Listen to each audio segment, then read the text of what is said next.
Владата и Министерството за надворешни работи да ја објават содржината на договорот за добрососедство со Бугарија и за него да се расправа во собранието, бараат од пратеничката група на ВМРО-ДПМН.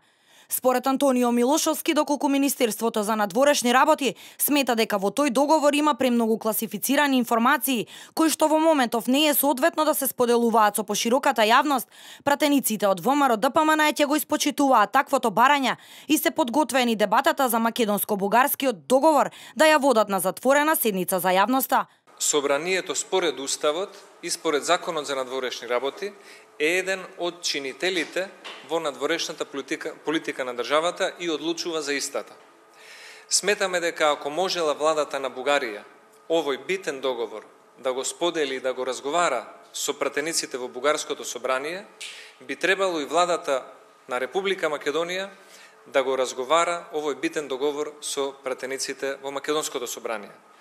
Самото тоа што владата во овој момент и Министерството за надворешни работи го кријат договорот и не даваат никакви податоци, а податоците за ваквиот договор штуро ги добиваме од време на време од некои медиуми или пратеници во Софија, нас ни отвара сомнеш дека можно е во договорот да има одредени клаузули што можеби не се усогласени со националните интереси на Република Македонија или со уставот на нашата држава. Во меѓувреме, продолжуваат провокативните изјави од бугарски поранешни и сегашни високи функционери, пратеници, историчари и аналитичари во врска со договорот со Бугарија и најавата за заедничко македонско-бугарско одбележување на Илинден.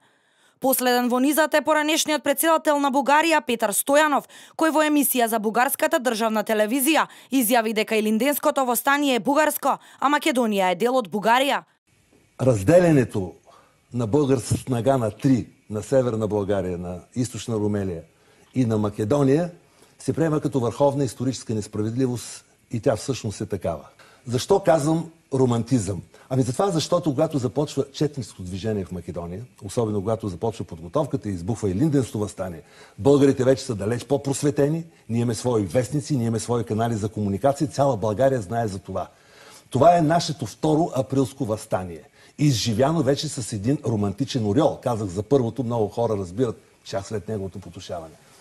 От тази гледна точка, ние българите няма как да се лишим от тази страница от нашата история, защото лишим ли се от нея, историята ни остава изключително бедна. Затова историята на Македония е най-романтичната част от историята на България.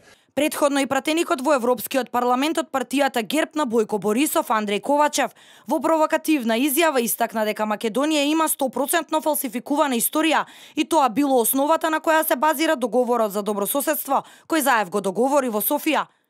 Бугарскиот историчар Божидар Димитров пак во низа изјави посочи дека македонскиот јазик не постои и исполнувањето на договорот ќе значи промена во македонските учебници по историја.